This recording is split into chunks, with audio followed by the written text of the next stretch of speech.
தொடர்ந்து அண்மை செய்தியை நாம் திரையில் பார்த்து வருகிறோம். ஜிஎஸ்டி கோரிக்கை குறித்து தொழில் முனைவோராக அன்னபூர்ணாவின் ஸ்ரீனிவாசன் அவர்கள் கூறிய கருத்தை தொடர்ந்து அவர் அதற்கு நிதியமைச்சரிடம் மன்னிப்பும் கோரியிருந்தார். இந்த விவகாரம் தற்பொழுது பூதாகரமாக மாறியிருக்கிறது.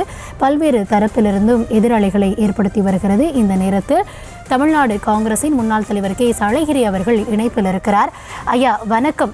அதாவது நிர்மலா சீதாராமன் அவர்களிடம் ஜிஎஸ்டியில் இருக்கக்கூடிய குறைகளை தொழில் முனைவோராக அவர் முன்வைத்தார். அதனைத் தொடர்ந்து அதற்காக அவர் மன்னிப்பு கேட்ட வீடியோவும் வெளியாகி இருந்தது.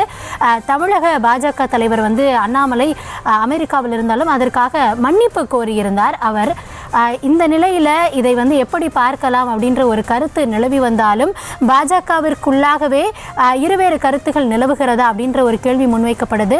மறுபுறத்தில் முதலமைச்சர் கூறிய கருத்துகளும் தற்பொழுது முக்கியத்துவம் வாய்ந்திருக்கிறது. உங்களுடைய கருத்துக்களை பகிர்ந்து கொள்ளலாம்.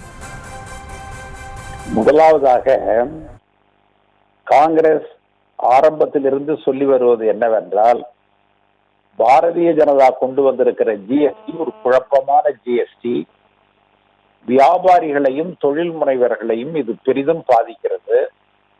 இந்த பாதிப்பு அவர்களோடு மட்டும் செல்லாது, நாட்டின் வளர்ச்சியிலும் பாதிப்பை ஏற்படுத்தும் என்று நாங்கள் கூறுகிறோம். ஜிஎஸ்டியை காங்கிரஸ் கொண்டு வந்தது. அப்பொழுது பாராளுமன்றத்தில் நாங்கள் சொன்னது என்னவென்றால், தலைவர் சிதம்பரம் அவர்கள் சொன்னார்கள், ஒரே வரி குறைந்த வரி என்பதை தவிர ஜிஎஸ்டிக்கு வேறு விளக்கம் கிடையாது. ஆனா இன்னைக்கு அன்னபூர்ணா சீனிவாசன் அவர்கள் அதை தெளிவுபடுத்தி இருக்கிறார். எப்படி சொல்றார்? பன்னுக்கு ஒரு ஜிஎஸ்டி, பட்டருக்கு ஒரு ஜிஎஸ்டி, பன்னியும் பன்ல பட்டரையும் ஜாமையும் சேர்த்தா அந்த ஜிஎஸ்டி இதை விடலாம் கூட வருது, 18% வருது. இது எப்படி ஏற்புடையதாகும்? இதுதான் குழப்பம். அவர் ரொம்ப எளிமைப்படுத்தி சொல்லியிருந்தார். நீங்க மருத்துவ காப்பீடு பிரீமியத்திற்கு ஜிஎஸ்டி, அவங்க கட்சியிலேயே அதன் பிறகு அதற்கு எதிர்ப்பு வந்தது. நாங்களாம் சொன்னப்ப நாங்க பொறாமையில சொல்றோம், குற்றம் சொல்ல வேண்டும் என்பதற்காக ராகுல் காந்தி சொல்லுகிறார் என்றெல்லாம் சொன்னார்கள். கடைசியில் அவர்களுடைய மூத்த அமைச்சர் கட்கரியே இது என்ன, அது மருத்துவ காப்பீடு பிரீமியத்திற்கு எப்படி வரி போடுவது, ஜிஎஸ்டி போடுவது என்று சொன்னவுடன் இன்றைக்கு நிதி அமைச்சர் பம்புகிறார். அவருடைய பதில் தெளிவாக இல்லை. அதே மாதிரிதான் சீனிவாசன் விஷயம்.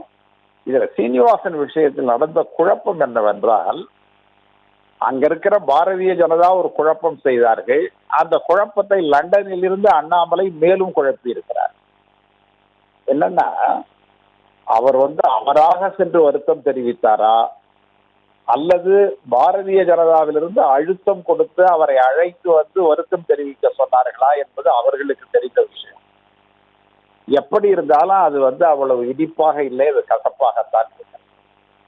அதன் பிறகு அந்த வீடியோவை பாரதிய ஜனதா வெளியிட்டது ஒரு மரியாதை குறைவான, நாகரிக குறைவான, ஒரு அற்பர்கள் செய்கின்ற ஒரு காரியமாக அந்த நகரத்தில் இருக்கிற ஒரு பெரிய மனிதரான சீனிவாசனை இழிவுபடுத்துவதற்காக அவர்கள் செய்திருக்கிறார்கள்.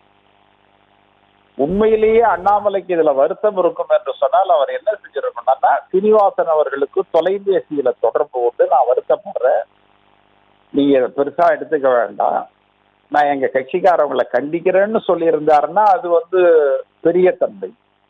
அதை விட்டுட்டு அவர் ஒரு அறிக்கை விட்டு சீனிவாசன் வருத்தம் தெரிவிச்சாராங்கிறத பார்க்காதவங்க கூட அதன் பிறகு அண்ணாமலை அறிக்கையின் மூலம் பார்த்து அதன் பிறகு சமூக சோசியல் மீடியாவுக்கு போய் அவங்க தெரிஞ்சுக்கிட்ட அந்த செய்தி பரவலாக்கப்பட்டதை ஒழிய அது குறைக்கப்படவில்லை. மொத்தத்துல சீனிவாசன் என்கின்ற பெரிய மனிதரை சிறுமைப்படுத்த பாரதிய ஜனதா எல்லா வகைகளிலும் முயற்சித்திருக்கிறது. அது கண்டிக்கத்தக்கது. இதை போன்ற நிலைமை நல்லதல்ல என்பதை மட்டும் நான் காங்கிரஸ் சார்பாக சொல்லிக்கொள்ள வேண்டும். இந்த தருணத்தில் உங்களுடைய கருத்துக்களை பகிர்ந்து கொண்டமைக்கு நன்றி.